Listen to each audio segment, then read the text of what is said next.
Hi guys, எல்லாத்துக்கும் வணக்கம். நான் உங்கள் கேஎஸ்கே என்டர்பிரைஸ்லேருந்து பேசுகிறேன். ஸோ இன்றைக்கி வந்து எங்கள் அம்மா வந்து பிரேக்ஃபாஸ்ட்க்கு வந்து ஹெல்த்தியான ஒரு டிஷ் போகிறாங்க. அதாவது என்னதுனாக்கா பன் தோசை. பன்னு தோசை அதுதான் நீ செய்ய போகிறாங்க. இதோட வந்து ரெசிபி இன்க்ரீடியன்ஸ் வந்து நான் சொல்லிடுறேன். ஃபர்ஸ்ட் வந்து இது வந்து ரவா மாவையும் தயிரையும் சேர்த்து 10 நிமிஷம் ஊற வச்சுட்டு நல்லா, அப்புறம் இது வந்து இந்த மாதிரி மாவு மாதிரி நல்லா பிளேண்டரில் போட்டு அரைச்சிடணும். மாவு மாதிரி, தோசை மாவு மாதிரி. அதாவது ரவா மாவு ப்ளஸ் தயிர், இது ரெண்டுத்தையும் போட்டு நல்லா 10 நிமிஷம் ஊற வச்சுட்டு இப்படி அரைச்சிடணும். ஓகே. அப்புறம் தாளிக்கிறதுக்கு வந்து இது வந்து கொத்தமல்லி, ஊசி மிளகா, அப்புறம் கடுகு தள்ளி கொஞ்சம், கருவேப்பிலை கொஞ்சம், வெங்காயம் கொஞ்சம், இதை வச்சு தான் நம்ம இன்றைக்கி பன் தோசை போகிறோம். பன் தோசை. ஸோ வாங்க நம்ம தோசை வீடியோக்கு போனால். இது ரொம்ப சிம்பிள், ரொம்ப ஹெல்த்தியும் கூட.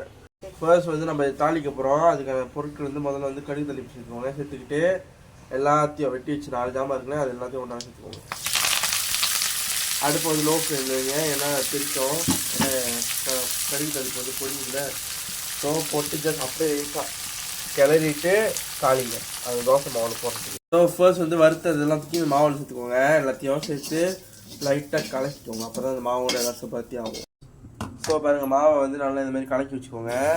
இப்போ நம்ம வந்து இந்த மாதிரி தாளிச்சு சட்டிலே வந்து நம்ம சொல்ல போது வந்து கொஞ்சம் டிஃப்ரெண்டாக ஆகுது.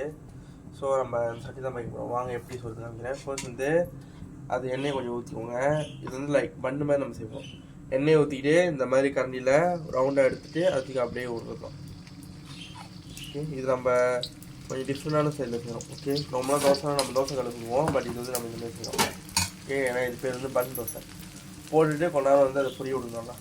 இப்போ பாருங்கள், திருப்பி போட்டு நம்ம பன் தோசை இப்படி தான் இருப்போம். இது வந்து வெஜிடேரியன் காய், சைவமாக இருந்தால் கூட நீங்கள் சாப்பிட்லாம். ஓகே. யாரெல்லாம் ட்ரை பண்ணி கண்டிப்பாக ட்ரை பண்ணுங்கள். ஓகேவா? முடிஞ்சால் இந்த கேஎஸ்கே என்டர்பிரைஸ் ஃபாலோ பண்ணி, லைக் பண்ணி, ஷேர் பண்ணி இந்த வீடியோ ரீபோஸ்ட் பண்ணுங்கள். கண்டிப்பாக இந்த பன் தோசை எல்லாமே வீட்டில் சமைச்சு சாப்பிடுங்க. ட்ரை பண்ணி பாருங்கள் எப்படி இருக்குன்னு. ரொம்ப ருசியாக இருக்கும். இது வந்து நீங்கள் சட்னியோடு சாப்பிட்டா இன்னும் ருசியாக இருக்கும். ஓகேவா? அது மட்டும் இல்லாமல் மறந்துடாமல் இந்த வீடியோ வந்து ஷேர் பண்ணுவாங்க. தேங்க்யூ.